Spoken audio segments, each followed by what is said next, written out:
You can create your own destiny.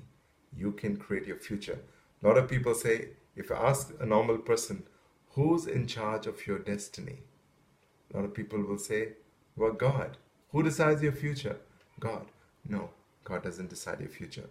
God has decided the best possible future for you and for me. He says in Ephesians 1:3 that everything that is good for you, all those spiritual riches have been deposited into your account when Jesus rose from the dead. When Jesus died on the cross, he said, it is finished. What he was saying was, it is finished. The whole struggle of life is over. Now God is depositing everything that is good. Another verse in, I think it's 1 Peter 3:14. It says, everything pertaining to life and godliness has been given unto you. So it's all been given unto you. God wants only the best possible future for you and me. Just like a parent would want the best for his child. God, more than the parent, God wants the very best for you and me. And he's given us that very best when Jesus rose from the dead. But now, through his word, through understanding the laws that govern the universe, and I call this the law of faith. Okay, I can expound on it more in a later video, but this will be just a snippet, okay, of the whole law of faith. It's like, if you can believe, Mark 11:24, whatever things you pray for, when you pray, believe that you received it and you shall have it. If we can train our subconscious brains, subconscious mind to believe something as a reality, that will become your reality. If you can train your subconscious mind to think you're rich, you will be rich. If you can train your subconscious mind to believe that you are healthy, you will be healthy. If you can train your subconscious mind to believe that you are blessed, you will attract amazing blessings into your life. On the other hand, conversely, if you believe you're a loser, you will be a loser. If you look at every Google sickness and think, oh my God, I have that sickness.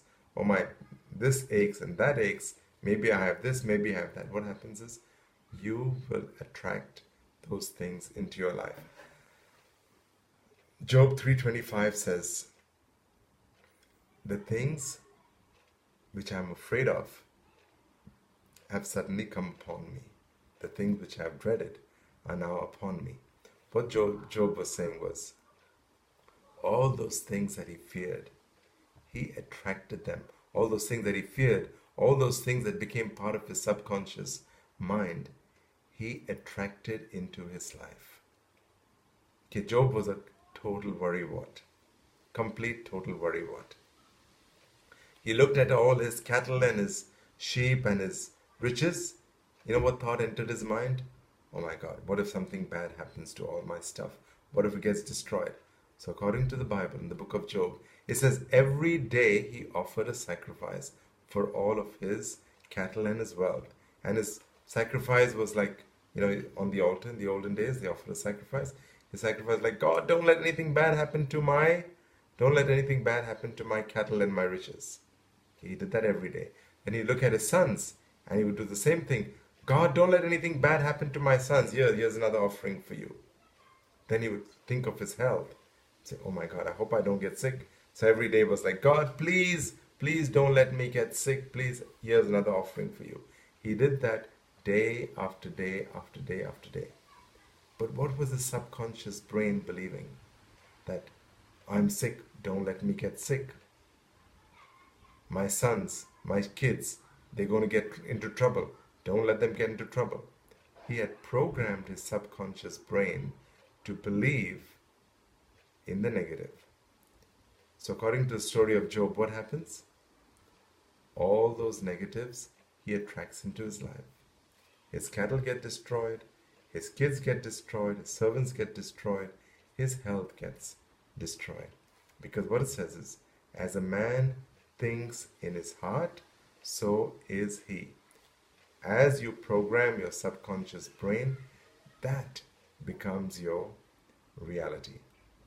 Okay, I can stop at this point and we'll continue later. Bye.